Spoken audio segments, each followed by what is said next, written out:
소방당국과 산림청이 산불 진화를 위해 장비와 인력을 총동원하고 있지만 고온, 건조, 강풍, 3종 악조건이 불길을 잡지 못하고 있습니다.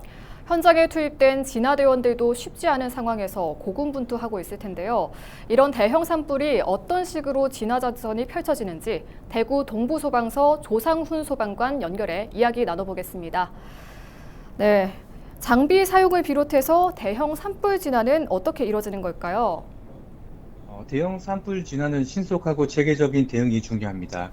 우선 헬기와 소방차를 활용한 적극적인 화재 진압이 이루어집니다.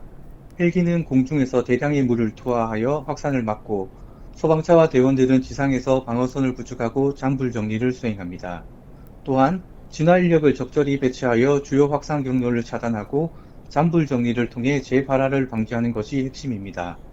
특히 민가와 중요시설 보호를 최우선으로 목표 삼아 마을 주변에 방어선을 구축하고 위험 지역을 중심으로 진화 작업을 강화합니다.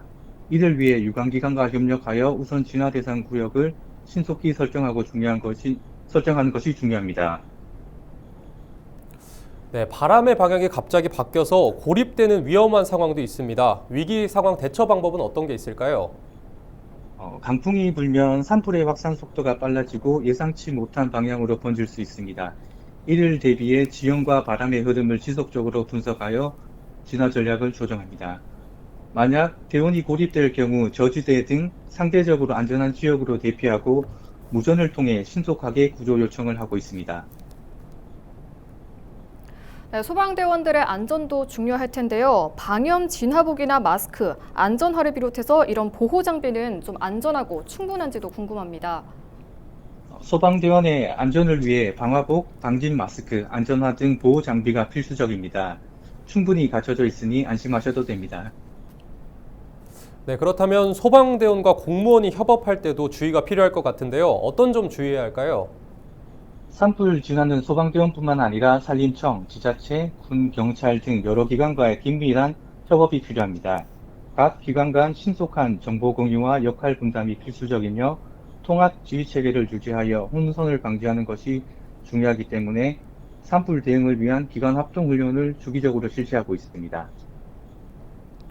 네, 진화 작업이 장기화되면서 소방대원들의 피로도도 증가하고 있을 것 같습니다. 이럴 때는 좀 어떻게 대처해야 될까요?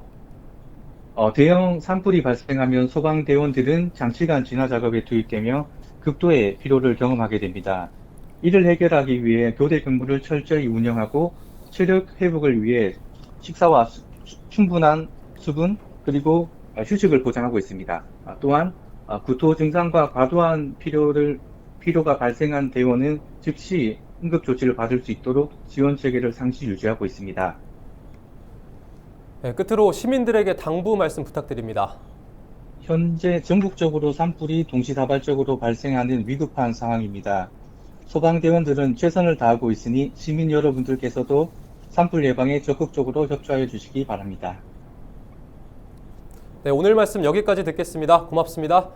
지금까지 조상훈 대구 동부소방서 소방관과 이야기 나눴습니다.